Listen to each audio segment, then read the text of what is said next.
Alright, we are still on the Motivational Manifesto. I'm just going to start reading where I left off.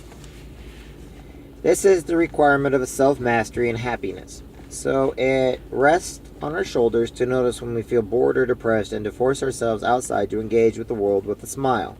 It is up to us to appreciate our team even when a project is failing and to be thankful for our spouse even amid conflict.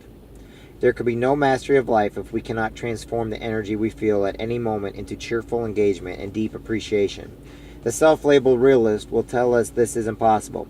They who have abandoned hope will say that our world is too stressful and cruel, that our genetic environment are destined to dominate our life and feelings. They will insist that our unconscious minds and reptilian impulses... One second here.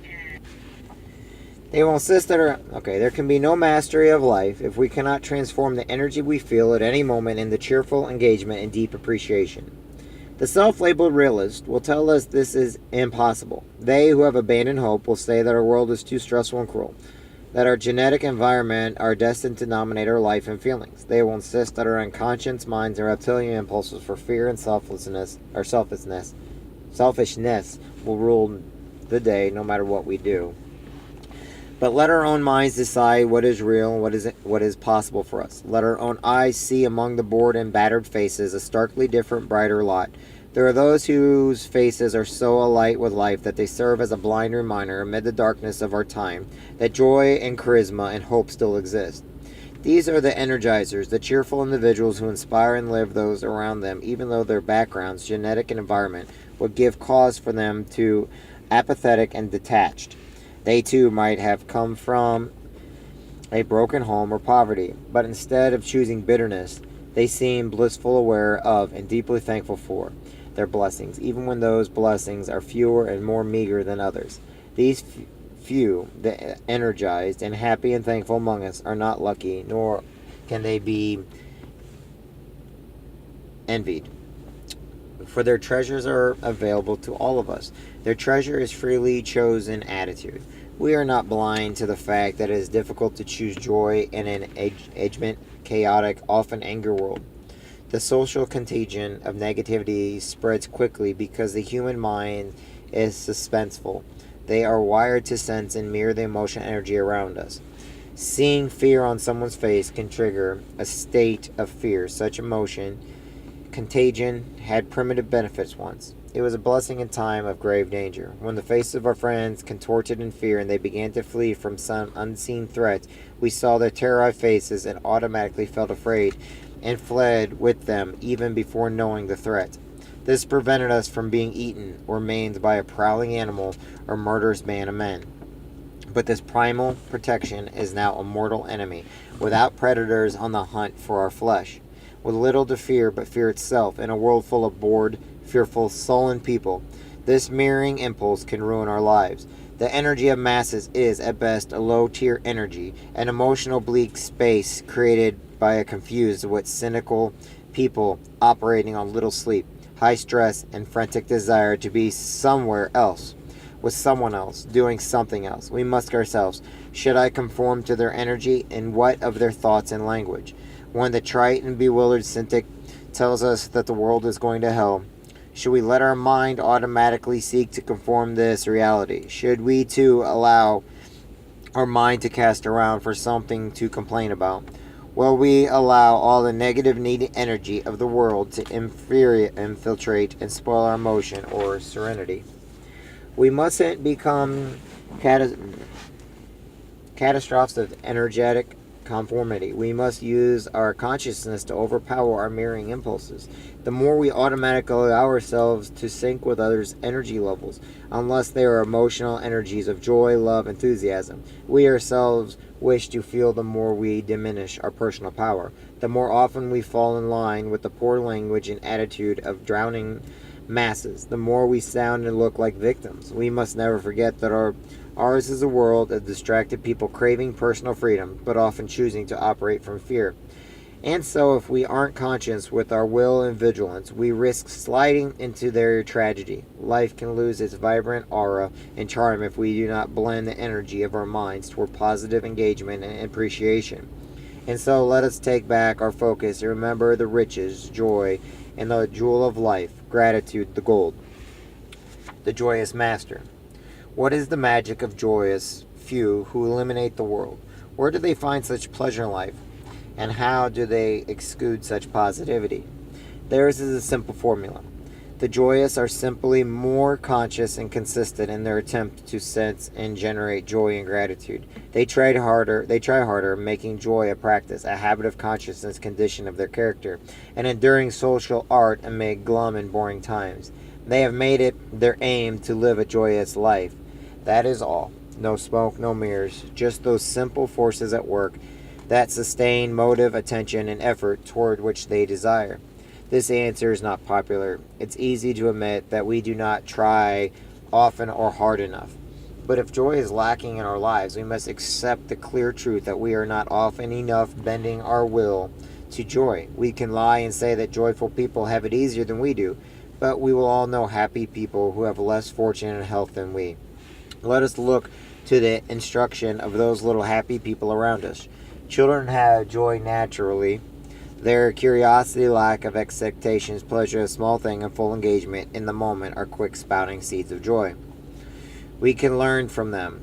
What would happen if we put their natural inclinations for joy into our lives? Could we shift to being more cautious about immediate surroundings? Not releasing expectations, especially the exception that perfection should surround us everywhere we go, bringing new delights. Can we take pleasure in small things and expect good things to come our way? Surely doing these things would change our lives. Let us return then to this instruction of happy children. Again and again, be curious, release expectations, take pleasure in small things and expect good things. Cheerfully engage the moment. Let this become our practice, our mastery, and our art. Those who perfect bringing joy to every day of their lives are not unlike any other master. They work so hard at times that it's soon becomes play. The greatest artists and athletes, the highest achievement executives and entrepreneurs, the happiness laborers, and the most respected leaders. Oops, there's people getting out of their vehicle. All lose themselves in their work with great zeal and enthusiasm. Their efforts are like a game. They immerse themselves cheerfully as if playing on their strength in a grand sandlot. They do not look angry, bewildered, frustrated, or restless, but rather relaxed effort. Even in the chaos and turmoil, they meet struggle with intense and spiritual joy. They engage in the challenge and honor it as if they expected it and accepted it. Even amid the discomfort and growing complexity of building their lives and their careers, they often appear unfazed and nearly serene.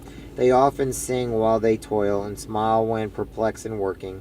They spend and stretch themselves with devotion, willingness to remain positive and cheerful, knowing that one day their diligence will make them masters, knowing that one day they will have their victory and transcendence. They are the joyous masters. The joyous masters know the struggle does not always have to equal suffering. Let us learn from them and remember that there can be joy and spirit in meeting life's demands and stretching beyond comfort and pushing through times of high exertion and low achievement. The joyous masters know that life is a journey, a trying and exciting adventure whose destination matters less than the passion of freedom felt along the way. Let us learn from them and remember that even when they are weary or uncertain, we can feel presence and eagerness for each moment.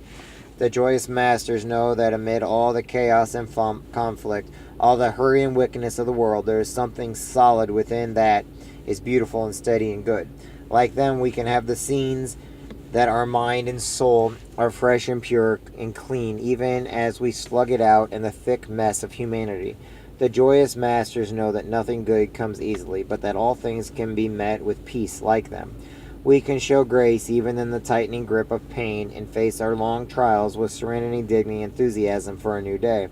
The joyous masters know that in time everyone will find their path, so the ultimate virtue are patience and love. Like them, we can know that there is no need to force or coerce others into our quest or joys. No matter how unwilling or indirect someone appears in this moment or this year, we know that all will find their way eventually to their own sense of freedom. Let us pray that we may find the will and strength to learn such things, and practice such things to become such masters. The path of gratitude. We should not focus on the shadow in the corner and be so foolish to miss the fact that the shadow exists only because the room is illuminated. There is light all around. there is much to be grateful for in this seemingly dark world, and so all we must do is pull our gaze from the shadows and look to the ocean of divine light and grace in which we are blessed to live. To the attuned and grateful, the cascade of the universe blessings feel like a magnificent waterfall of luck. And wander in search of things they are so grateful for. We need not look far. One must simply release the ego, let down the persona that feels it has created all things, or must perfect all things and accept the natural, the unexplainable, the energy that has graced us with virtually and world of magic. A vibrant and happy life begins on the path of gratitude. So let us be more appreciative and thankful each day. Let me be thankful for all the light that surrounds me. Let me be thankful for the caregivers who inspire me. Let me be thankful to my lover who overlooks my shortcomings. Let me be thankful to the women and men who risk their lives to protect my freedoms. Let me be thankful for the blue tint of the sky and the beauty of our natural world. Let me be thankful for the heart that drums life throughout me. Let me be thankful for last night's rest, no matter its length. Let me be thankful for my gifts of free will, of volition, and endurance. Let me be thankful to my mentors and to the traders who also instruct me. Let me be thankful that I am not living in deeper need and squalor. Let me be thankful for my home, for my daily bread, for my clean water. Let me be thankful for the opportunity to work and create and earn. Let me be thankful for the luck that has advanced me and disasters and tribulations that have educated me. Let me be thankful for the blank slate that comes with each morning. Let me be thankful for the breath and the clean moment at hand. Let me be thankful to my Creator. It is finding so many things to be thankful for that we become appreciative and alive, just as we have done with joy. Let us make it our aim to become masters of gratitude. We are blessed. How shall we maintain so much joy and gratitude in our lives? We remember always that our emotion state is a choice, a selection from a broad palette of reaction and feelings available to us at any moment. As a power plant does not have energy, but generates energy, we do not have happiness. We create it, generate it, and transform, lowering energy into higher energies. I'll just keep going with this one. For some reason, my phone's overheating. Have energies and generate energy. We do not have happiness. We create it, generate it, and transform lower energies into higher energies. Similarly, we do not have joy or gratitude. We generate or experience them by our will. We can make joy and gratitude a daily habit and standard simply by measuring how often we cultivate such emotions several times each day. We can assess our success by asking, on a scale of 1 to 10, how much joy and gratitude am I bringing to this moment? There is power in the wording. We are not asking how much joy and gratitude we are experiencing in the moment, as if we are somehow entitled to such high emotions. We are demanding personal responsibility. How much am I bringing? In rating our emotions emotionally, reality, we become more aware, and we allow our mind to decide if the answer is acceptable, based on the quality of life we desire. If we are living at low levels of joy and gratitude, our intuitive nature will demand that we heighten our focus and emotions. Perhaps we might be thankful for the self-approach that stirs our minds and souls to higher levels of energy when we know we could be happier and more grateful. Yes, let us be thankful for all the things that we are blessed. Declaration, we shall not break integrity. But we shall practice joy and gratitude is one we just got off of page 167. We're almost done with this book. Okay, so I'm going to stop there. And because of what I promised,